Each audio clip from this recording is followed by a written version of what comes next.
നമസ്കാരം. നിയമബോധിയിലേക്ക് സ്വാഗതം. കേരളമൊട്ടാകെ സംവാദം ആയിക്കൊണ്ടിരിക്കുന്ന പൾസർ സുനിയുടെ കേസിനെ സംബന്ധിച്ചാണ് ഇന്ന് നിയമബോധി കുറച്ച് കാര്യങ്ങൾ പറയുന്നത്. ഒറ്റ നോട്ടത്തിൽ നിരാശാജനകമെന്ന് തോന്നാവുന്ന ഒരു വിധി എന്ന് നമുക്ക് വേണമെങ്കിൽ പറയാം. എന്നാൽ മറ്റു ചിലർക്ക് ഇത്രയധികം ആഹ്ലാദം പകരുന്ന വിധിയുമില്ല. എല്ലായ്പ്പോഴും രണ്ട് പക്ഷങ്ങൾ ഉണ്ടല്ലോ കാര്യങ്ങൾക്ക്. നമ്മുടെ നാട്ടിലെ വിചാരണയുടെ രീതി അക്വിസിറ്റേറിയൽ എന്നുള്ള ക്രമമാണ്. അതായത് 1000 കുറ്റവാളികൾ രക്ഷപ്പെട്ടാലും ഒരു നിരപരാധിയും ശിക്ഷിക്കപ്പെടാൻ പാടില്ല എന്ന് നമ്മൾ കേട്ടിട്ടുണ്ട്. കുറ്റവാളികൾ താൻ കുറ്റവാളിയല്ല എന്ന് തെളിയിക്കേണ്ടതില്ല. താൻ കുറ്റവാളി ആകാതിരിക്കാനുള്ള ചെറിയ ഒരു സാധ്യതയെങ്കിലും ഉണ്ടെങ്കിൽ അയാളെ വെറുതെ വിടും എന്നതാണ് ഈ വിചാരണ രീതിയുടെ പ്രത്യേകത. മറ്റൊരു വിചാരണ രീതി ഉള്ളത് ഇൻക്വിസിറ്റോറിയലാണ്. ഫ്രാൻസിലൊക്കെ അത്തരം രീതിയാണ്. ശ്രീലങ്കയിലും ഒരു പരിധിവരെ ഇൻക്വിസിറ്റോറിയലാണ്. നമ്മുടെ ചില നിയമങ്ങൾ അങ്ങനെ മാറി വരുന്നുമുണ്ട്. അതിൽ കുറ്റവാളിയെ ആരോപിക്കപ്പെട്ട് പിടിക്കപ്പെട്ടാൽ കുറ്റവാളിയാണ് തെളിയിക്കേണ്ടത്, ഞാനല്ല അത് ചെയ്തത് എന്ന്. പോക്സോ നിയമമൊക്കെ അതിൻ്റെ ഒരു വളർച്ചയാണ്. നമ്മുടെ ഈ കേസിൽ ജഡ്ജ്മെൻറ്റ് 709 പേജുകളാണുള്ളത്. ചെറിയ ചർച്ചയല്ല അതിൽ നടത്തിയിട്ടുള്ളത്.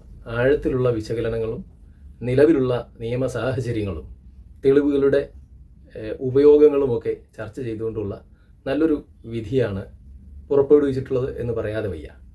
ജഡ്ജി ഹണി വർഗീസിനെ ഈ കാര്യത്തിൽ അഭിനന്ദിച്ചേ പറ്റൂ. എന്നാൽ എന്താണ് ഈ കേസിന് സംഭവിച്ചത്?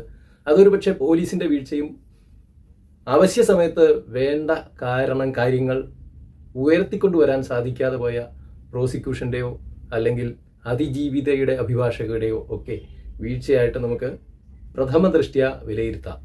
അപ്പീലിൽ സാധ്യതയുണ്ടോ എന്ന് ചോദിച്ചാൽ രണ്ടു വശത്തേക്കും അറിയാവുന്ന രീതിയിലുള്ള ഒരു അവസ്ഥയാണ്.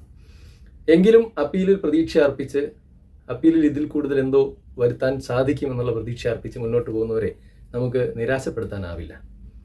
പൾസർ സുനി ആൻഡ് ടീം എന്ന പേരിൽ ഈ കേസ് കുറേ കാലം കൂടി നീണ്ടു നിൽക്കുമെന്ന് അർത്ഥം. ഇതിനിടയിൽ വിധി പെട്ടെന്ന് പരിശോധിച്ചാൽ നമുക്ക് മനസ്സിലാകുന്നത് മാധ്യമങ്ങളിൽ വന്നിരിക്കുന്നത് പോലെ തന്നെ പ്രതികളുടെ പൂർവ്വകാല ചരിത്രം, അതായത് ഈ ആൾ മുൻപും ഹാബിച്വൽ ഒഫൻഡർ ആയിരുന്നോ, മുൻപ് എത്ര കുറ്റങ്ങളിൽ പങ്കെടുത്തിട്ടുണ്ട്, അങ്ങനെയുള്ള കാര്യങ്ങളൊക്കെ പരിശോധിച്ച് പ്രതികളുടെ പ്രായം ഒക്കെ പരിശോധിച്ച് ചിലർ ആരോപിക്കുന്നുണ്ട് ആ സമയത്ത് അതിജീവിതയുടെ പ്രായം കൂടി പരിശോധിക്കേണ്ട എന്ന്. തീർച്ചയായിട്ടും അതും പരിശോധിക്കേണ്ടതാണ്. അങ്ങനെയുള്ള സാഹചര്യത്തിൽ പ്രതികൾക്ക് ശിക്ഷ ലഭിക്കുന്നു എന്നുള്ളത് കൊണ്ട് ഏറ്റവും അനുകൂലമായി ആ സാഹചര്യത്തിൽ മാത്രമാണ് പ്രായം പരിഗണിക്കുന്നത് എന്നുള്ള നിയമം ഇരിക്കുന്നത് കൊണ്ടാണ് പ്രതികളുടെ പ്രായവും ഒക്കെ കൂടി പരിഗണിക്കേണ്ടി വന്നത്. ജീവപര്യന്തം കഠിന തടവ് വരെ നൽകാവുന്ന ശിക്ഷകളാണ്, നൽകാവുന്ന വിധത്തിലുള്ള വകുപ്പുകളാണ് ശിക്ഷാർഹമായി കണ്ടെത്തിയിരുന്നത്.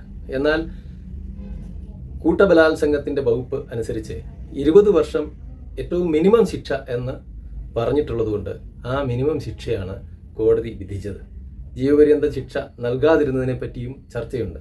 അതിന് പ്രധാനപ്പെട്ട കാരണമായി നിയമബോധിക്ക് തോന്നുന്നത്, ജീവപര്യന്തം ശിക്ഷ വിധിച്ചാൽ 55-ാം വകുപ്പ്, ഇന്ത്യൻ ശിക്ഷാ നിയമത്തിൻ്റെ 55-ാം വകുപ്പ് ഉപയോഗിച്ച് സർക്കാരിന് ആ ശിക്ഷ 14 വർഷത്തേക്ക് കമ്മ്യൂട്ട് ചെയ്യാൻ പറ്റും. 14 വർഷത്തേക്ക് കമ്മ്യൂട്ട് ചെയ്യുമ്പോൾ ആ ശിക്ഷാവിധിയുടെ ഇപ്പോൾ അനുഭവിച്ച കാലം തന്നെ 7.5 വർഷത്തോളം ഉണ്ട്.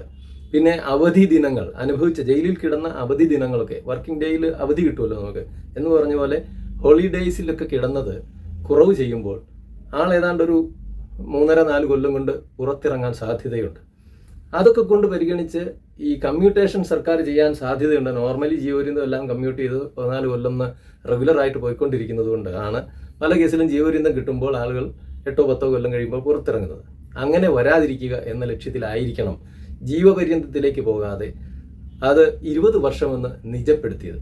അതായത് ഈ ശിക്ഷ കമ്മ്യൂട്ട് ചെയ്യാനുള്ള വകുപ്പ് ഇന്ത്യൻ ശിക്ഷാ നിയമത്തിലില്ല.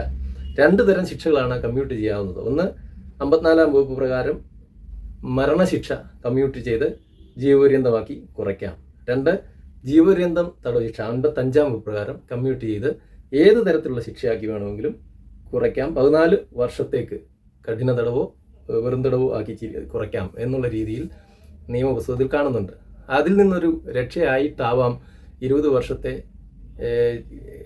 ചുരുക്കിയത് ജീവപര്യന്തത്തിൽ നൽകാതിരുന്നത് എന്ന് നമുക്ക് വേണമെങ്കിൽ വ്യാഖ്യാനിക്കാം. കൂടാതെ ഇത്തരം കേസുകളിൽ സാധാരണഗതിയിൽ കാണുന്ന അത്യാവേശമൊന്നും കോടതി കാട്ടിയിട്ടില്ല എന്ന് തന്നെ പറയേണ്ടി വരും. കാരണം പെൺകുട്ടിയെ വാഹനത്തിൽ വെച്ച് താത്വികമായി അതായത് റേപ്പിൻ്റെ ഡെഫിനിഷൻ കൊണ്ട്, നിർവചനം കൊണ്ടുണ്ടായ ബലാത്സംഗമാണ് സംഭവിച്ചിട്ടുള്ളത് എന്നുള്ളതാണ് ഒരു സാധ്യത. അത് പെനിട്രേഷൻ ഉൾപ്പെടെയുള്ള കാര്യങ്ങൾ വന്നിട്ടില്ല എന്നുള്ള രീതിയിലുള്ള കണ്ടെത്തലും നടത്തി കാണും. അത് വാജിനൽ പെനിട്രേഷൻ. മറ്റ് സാഹചര്യങ്ങളാണ് ഈ കേസിലുള്ളത്. അത് അതിക്രൂരമാണ്. ഒരു വിധത്തിലും ഇരയാക്കപ്പെട്ട കുട്ടിക്ക് അതിജീവനം സാധ്യമല്ലാത്ത വിധം നശിപ്പിച്ചുവെന്ന് ഈ പ്രതി തന്നെ സഹതടവുകാരോടോ മറ്റു കോടതികളിൽ കൊണ്ടുവരും പോലീസുകാരോടോ ഒക്കെ പറഞ്ഞതായിട്ട് നമുക്ക് റിപ്പോർട്ടുണ്ട്. ആ സംഭവം എന്താണെന്ന് മൊഴി രഹസ്യാത്മകതയുള്ളതായതുകൊണ്ട് പുറത്തുവിടാൻ നമുക്ക് സാധ്യമല്ലാത്തൊരു അവസ്ഥയുണ്ട്. 6 പ്രതികൾക്കും വകുപ്പിൻ പ്രകാരമുള്ള മിനിമം ശിക്ഷ നൽകിയപ്പോൾ ഇപ്പോൾ സംഭവിച്ചിരിക്കുന്നത് പൾസർ സുനി കുറേ തടവ് അനുഭവിച്ചു കഴിഞ്ഞു. ബാക്കിയുള്ളവരൊക്കെ 20 കൊല്ലം കിടക്കേണ്ടി വരും ബഹുഭൂരിപക്ഷവും. പൾസർ സുനി ഏറ്റവും ആദ്യം കോടതിക്ക് വെളിയിൽ വരുന്ന ഒരവസ്ഥ ഉണ്ട്. പൾസർ സുനി മാത്രമാണ് ബലാത്സംഗ കുറ്റത്തിൽ മുഖ്യ പങ്ക് വഹിച്ചതെന്ന് കോടതി തന്നെ പറഞ്ഞിട്ടുമുണ്ട്. ഇതൊക്കെ ചെറിയ നമുക്ക് മനസ്സിലാക്കാൻ പറ്റാത്ത ഒരു തരം നീക്കങ്ങളാണ്. അതുകൊണ്ടാണ് ഈ വിഷയം കൂടുതൽ സംവാദാത്മകമായത്. യഥാർത്ഥത്തിൽ 40 വർഷത്തോളമാണ് ഓരോ പ്രതിക്കും ശിക്ഷ വിധിച്ചിട്ടുള്ളത്. 40 വർഷം പല വകുപ്പുകളിൽ. ഇപ്പോൾ 376G അതനുസരിച്ചുണ്ടാവും, 120B അനുസരിച്ച് ഗൂഢാലോചന കുറ്റം ഉണ്ടാവും. അങ്ങനെ ഓരോന്നിനും ഉള്ള 40 വർഷം ശിക്ഷയുണ്ടെങ്കിലും ഈ ഏറ്റവും കൂടിയ ശിക്ഷയോടൊപ്പം അത് കൺകറൻ്റായിട്ട് സമാന്തരമായിട്ട് ഇപ്പോൾ ഒരു ദിവസം കിടക്കുമ്പോൾ ഞാൻ 2-3 തരത്തിലുള്ള വകുപ്പുകളുടെ ശിക്ഷയാണ് അനുഭവിക്കുന്നത് എന്ന് വരുത്തിയാൽ എല്ലാം 20 വർഷത്തേക്ക് ചുരുങ്ങും. കൺകറൻസി അനുവദിച്ചിട്ടുണ്ട് എന്നുള്ളതാണ് മറ്റൊരു പ്രാധാന്യം. 7 വർഷത്തിലേറെ ശിക്ഷ അനുഭവിച്ച പൾസർ സുനിയുടെ സാഹചര്യമാണ് ഏറ്റവും എളുപ്പം പുറത്തിറങ്ങുന്നത് എന്നുള്ളത് ശ്രദ്ധിച്ചില്ലേ എന്ന് സംശയമുണ്ട്. ഈ 709 പേജ് വിധിന്യായം വായിക്കുമ്പോൾ തട്ടിക്കൊണ്ടുപോയതിന്, അതായത് കിഡ്നാപ്പിംഗ്, അതിന് 10 വർഷം തടവും 25,000 രൂപ പിഴയുമാണ് പ്രതികൾ കൊടുക്കേണ്ടത്. ഗൂഢാലോചന, അതായത് 120B അനുസരിച്ച് 500,000 രൂപയും 1 വർഷം തടവുമാണ് ശിക്ഷ. പിഴ തുക 5 ലക്ഷം രൂപ. ഇതിൽ നിന്ന് 5 ലക്ഷം രൂപ അതിജീവിതയ്ക്ക് നൽകാൻ ഉത്തരവുണ്ട്. ദൃശ്യങ്ങൾ സൂക്ഷിച്ചു എന്നുള്ളതാണ്. അതായത് അതിജീവിതയുടെ ദൃശ്യങ്ങൾ പകർത്തി അവ സൂക്ഷിച്ചതിന് 3 വർഷം,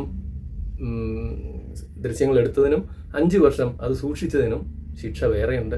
തടഞ്ഞു വെച്ചതിന്, അതായത് മുന്നോട്ട് പോകുന്ന ആളെ, വേറൊരു വഴി പോകുന്ന ആളെ തടഞ്ഞു നിർത്തിയാണല്ലോ ഇതൊക്കെ ചെയ്തത്. അപ്പോൾ തടഞ്ഞു വെച്ചതിനുള്ള 1 വർഷത്തെ തടവുണ്ട്. ഇത്രയും കുറ്റകൃത്യങ്ങളാണ് തെളിഞ്ഞത്.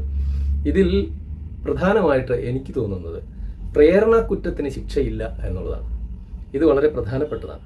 8-ാം പ്രതിക്കെതിരെ ഗൂഢാലോചന കുറ്റം വന്ന സമയത്ത് പ്രേരണക്കുറ്റമായിരുന്നു ചുമത്തിയിരുന്നത് എങ്കിൽ കുറച്ചുകൂടി പ്രാധാന്യത്തോടെ ആ പ്രതിയെ വിചാരണ ചെയ്യപ്പെടാമായിരുന്നു എന്ന് തോന്നുന്നു. ഇനിയിപ്പോൾ നമുക്കതൊന്നും ചർച്ച ചെയ്തിട്ട് കാര്യമില്ല. അപ്പീലിൽ ചിലപ്പോൾ പരിഗണിക്കപ്പെടുമായിരിക്കാം. എങ്കിലും കോർട്ട് ചാർജിൽ 8-ാം പ്രതിക്കെതിരെ അബറ്റ്മെന്റ് എന്നുള്ള കുറ്റകൃത്യം വന്നിട്ടില്ല. അബറ്റ്മെന്റ് പറയുന്നത് ഇങ്ങനെയാണ്: 3 സാഹചര്യങ്ങളിൽ അബറ്റ്മെന്റ് ഉപയോഗിക്കാം. 107 a person, Indian penal code 107-ാം വകുപ്പിലാണ്. A person abets at the doing of thing. ഒരു കാര്യം അബറ്റ് ചെയ്യുന്നത് ഏതൊക്കെ സാഹചര്യത്തിലാണെന്ന് പറയുന്നുണ്ട്. ഒന്ന്, instigate any person to do that thing. Instigate ചെയ്താൽ മതി. ആ വ്യക്തിയെ ഇത് ചെയ്യാൻ ഇൻസ്റ്റിഗേറ്റ് ചെയ്യുന്ന പക്ഷം അബറ്റ്മെന്റ് ആണ്. Engages with 1 or more other person or persons in any conspiracy for the doing of that thing. ഇത് ഗൂഢാലോചനയോളം വരുന്നില്ല, എങ്കിലും ഗൂഢാലോചനയ്ക്കടുത്ത് ഇപ്പം പ്രതിയെ കാണണമെന്നില്ല, അങ്ങനെയുള്ളൊരു സാഹചര്യത്തിൽ പോലും അബറ്റ്മെന്റിൽ ശിക്ഷ വരാം എന്നുള്ളതാണ്. 3-ാമത്തത് ഇൻറ്റൻഷനലി എയ്ഡ്സ് ഏതെങ്കിലും means illegal omission or the doing of that thing. ഏതെങ്കിലും രീതിയിൽ ബോധപൂർവം ആ കാര്യം ചെയ്യുന്നതിന് ഒന്ന് സഹായിക്കുന്നതായി കണ്ടാൽ മതി. അപ്പോൾ ആ വകുപ്പ് പക്ഷേ 8-ാം പ്രതിക്കെതിരെയോ മറ്റു പ്രതികൾക്കെതിരെയോ ഉപയോഗിച്ചില്ല എന്ന് തന്നെ പറയേണ്ടി വരും. 8-ാം പ്രതിക്കെതിരെ ചാർജ് തന്നെ ആ വകുപ്പ് വന്നില്ല എന്നുള്ളൊരു കാര്യം നമുക്ക് സംശയാസ്പദമായി തോന്നാം. വിധിയെ ചർച്ച ചെയ്യുന്നതുകൊണ്ട് നമുക്ക് ദോഷമൊന്നുമില്ല. എന്നാൽ വിധി തെറ്റായിരുന്നു എന്ന് പറഞ്ഞിട്ട് അധിക്ഷേപമോ ജഡ്ജിയുടെ നടപടികളിൽ അധിക്ഷേപമോ ജഡ്ജിയെ മാനഹാനിപ്പെടുത്തുന്ന രീതിയിലുള്ള അഭിപ്രായമോ ഒക്കെ പറയുന്നത് തീർച്ചയായും ശരിയായ നടപടിയല്ല. ഈ ശിക്ഷകളെല്ലാം ഒരുമിച്ച് അനുഭവിക്കണമെന്ന് പറഞ്ഞല്ലോ, അതുകൊണ്ടാണല്ലോ 20 വർഷത്തേക്ക് ആയത്. ജയിലിൽ കിടന്ന കാലയളവ് കുറവ് ചെയ്യാനും അപ്പീൽ നടപടികൾ തീരുന്നതുവരെ പെൻഡ്രൈവ് സ്വകാര്യമായി സൂക്ഷിക്കുവാനും ഈ തെളിവിൻ്റെ ഭാഗമായിരുന്ന നടിയുടെ വിവാഹ നിശ്ചയത്തിൻ്റെ മോതിരം തിരിച്ചു നൽകുവാനും ഈ വിധിയിൽ പറഞ്ഞിട്ടുണ്ട്. ഈ വിധിക്കകത്ത് ഓരോരോ ഇൻസിഡൻറ്റുകളും പ്രോസിക്യൂഷൻ കൊണ്ടുവന്നിട്ടുള്ള ഓരോരോ സാഹചര്യങ്ങളും ഇഴപിരിച്ച് പരിശോധിക്കുന്നതായി നമുക്ക് കാണാം. ചില വീഴ്ചകൾ പ്രോസിക്യൂഷൻ്റെയും പോലീസിൻ്റെയും ഭാഗത്ത് ശക്തമായി ഉണ്ടായിട്ടുണ്ട് എന്ന് തന്നെ പറയേണ്ടി വരും. ഒറ്റ നോട്ടത്തിൽ നമുക്ക് നിരാശ നൽകുന്ന വിധിയാണ് എങ്കിലും ഉണ്ടായിരുന്ന സാഹചര്യങ്ങളിൽ ലഭ്യമായിരുന്ന തെളിവുകളിൽ ഒരു ജഡ്ജിക്ക് ഇത്രയൊക്കെ ചെയ്യാൻ കഴിയൂ എന്ന് നിയമബോധിക്ക് തോന്നുന്നുണ്ട്. എന്നാൽ അപ്പീലിൽ പലപ്പോഴും പല സാഹചര്യങ്ങളും കൂടുതലായി പോയിൻ്റ് ഔട്ട് ചെയ്യുമ്പോൾ എന്തെങ്കിലും മാറ്റം വന്നു കൂടായികയുമില്ല എന്നും നമുക്ക് കരുതേണ്ടി വരും. നന്ദി, നമസ്കാരം.